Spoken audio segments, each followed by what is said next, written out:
The first line says, beware of this man. Apparently he had been lying to many women about what he does. Everything that happened to me in 2025.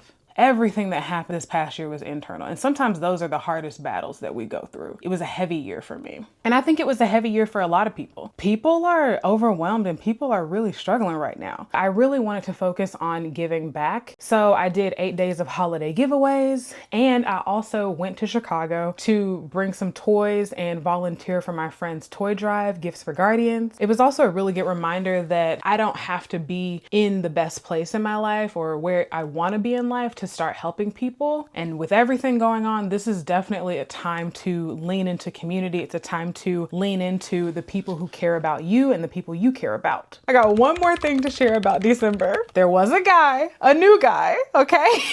Notice the past tense. We have been talking for about 2 weeks, but again, I learned my lessons. I was taking things slowly. I wasn't chasing, I was applying all the lessons that I had learned. Everything felt fine. So the day before our first date, which just so happened to be in Chicago, he lives there. I was there for my friend's toy drive. He told me that he was going to DC for a Howard game. I thought it sounds fun. He traveled a lot. He would often call me from the airport, so it didn't seem unusual. But something told me to look up the game.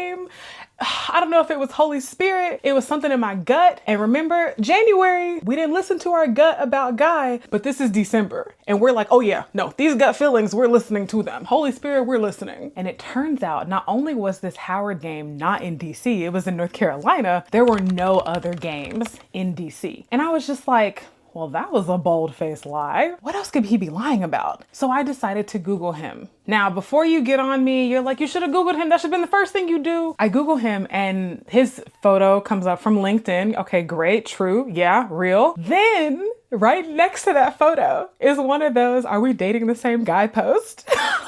And the first line says, beware of this man. And I was like, oh my gosh. Apparently he had been lying to many women about what he does. And not only that, he was having unprotected sex with multiple women. Now this was all in the post, but you know it's really bad when you go to the comments and there were like 5, 6 women in the comments who were like, yeah, he tried that with me. Or I'm so glad I saw this post.